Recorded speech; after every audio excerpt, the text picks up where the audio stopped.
Hi, I'd like to thank you for agreeing to watch this video and answer a few questions afterwards.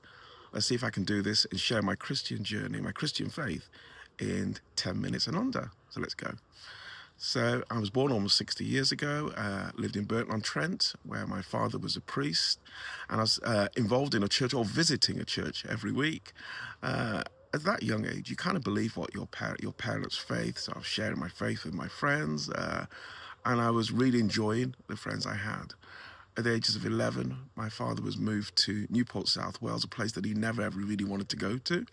But there was lots of young people, and I really enjoyed it. At 13, I started playing the guitar, playing in a band. But at 15, it was now time for me to think a bit more deeper about this church that I was involved with and this Christian faith. And at 15, I had to sit there and recognize that if I was going to become a Christian, it was something for life. And is that something I could do or would want to do? So at 15, I made that decision to confess my faith and be a Christian. And at 17, in front of everyone, I was water baptized with another 22 people at the same time. Went off to university, to Coventry Polytechnic, and there I met people of different faith, Hinduism, Buddhism, Muslims, or Islam. I met people of Christian faith, Church of England, which I'd never really met, or Catholicism, those who were part of the Catholic religion.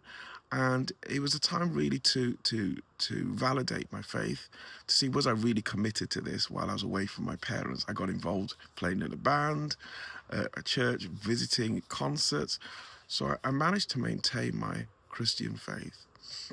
When I left university, I was quickly asked to start teaching young people. That's the Sunday school, ages 13 to 17, and it was quite useful that getting involved in sharing the Christian faith and people developing and understanding it and trying to work it out together. But what I also noticed, my real passion was welcoming people to church. So if they turned up, I'd want to have a chat with them afterwards. With your dad being the vicar, I was able to convince him that says, maybe every first Sunday of the month, we share a word or a sermon that is really targeted or available, made available, easily available to those that were seeking faith. I got involved in promoting concerts, where again you could create flyers and invite people to your churches. And it got to the point when we had large events, I was able to convince my then minister at the time was, why don't we spend 3 days focused on the community? And we handed out flyers everywhere, inviting the community.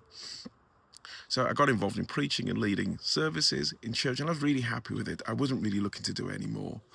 Things changed for me when I was hitting 42. The church had changed, and I couldn't guarantee that the church met the needs of my children. So at the age of 42, I started visiting the Church of England. Never imagined that I would be leaving a Black Pentecostal church and heading there. But bit by bit, I got involved in that church. I was sent on a course, then another course, and then I realized my vicar's plan was that I go and train to be a lay minister or lay reader within the Church of England. And I was always interested in doing some formal theological studies or education, so I was happy to do that. But also going back to my passion about sharing or being available for people to hear about Jesus. We did a course called Alpha, I'd never heard of it before, where you learn about the Christian faith or you share discussions. And I really enjoyed it, and I thought I could get involved with that. So in 2016, I went off to train as a lay reader. I had a friend that traveled with me. And she kept saying, Andrew, I think you should be training as a priest. And I kept looking at it for the side of my faith, thinking, really, you want me to spend more time than the 2 years to train as a priest?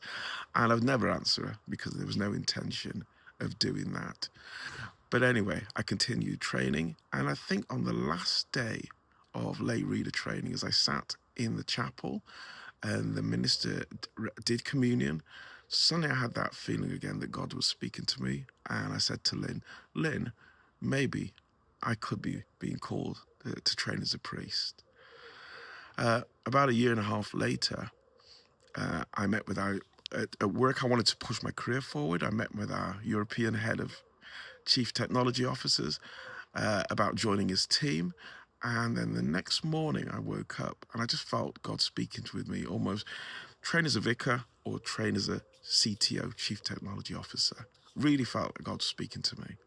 I dropped my nephew to school, and on the way into an office in Telford, as I listened to a gospel track, Alpha and Omega, I found myself in floods of tears all the way. And I thought, definitely God is calling me to train as a priest. I came from a tradition where I would expect God, if He's told me, He would tell my vicar. So I kept quiet. And it wasn't for another 3 years that I met with my vicar, and he says, Andrew, I think you should be training as a priest. But in between that time, between 2020 and 2023, when we had that conversation, in 2021, at the end of it, I wasn't quite feeling well. And in 2022, I had some blood tests. And 2 months later, the 27th of April, 2022, I was diagnosed with advanced prostate cancer with a Gleason score of 10. If you understand that, you know, is not a comfortable position to be in. It's hard looking back at it now, how I managed, but I had good friends, good family support, my children, my wife, my sisters, my mom, and I had to just be confident and just be strong during that.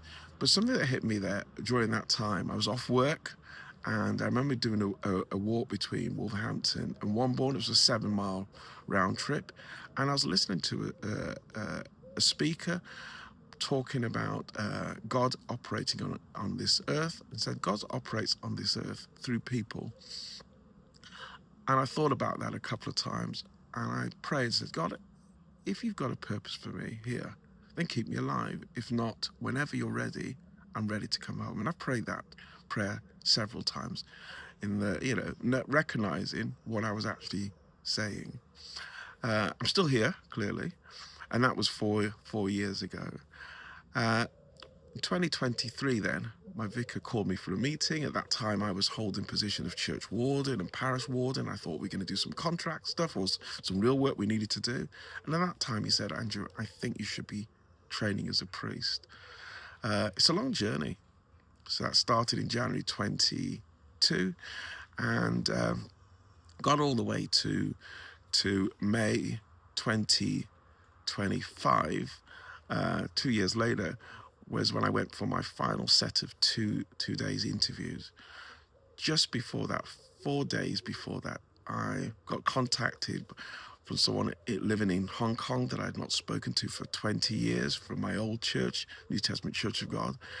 And she just said that she'd had a dream that regarding my life and where God would see me, and it's really about a ministry of supporting and helping people. And it was quite a really good thing to hear just before I was about to go for my interviews, that whatever I felt in 2020 and what God was saying in 2023, there in May 2025, God was still saying that, Andrew, you're called to train as a priest.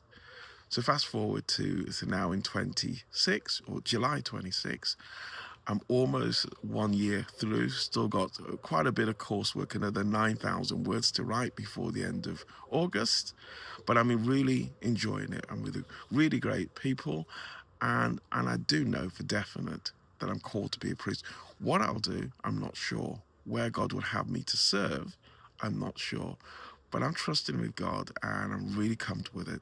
Something I should have said earlier is I mentioned about sharing a Christian faith, and I'd been on an Alpha course in 2023.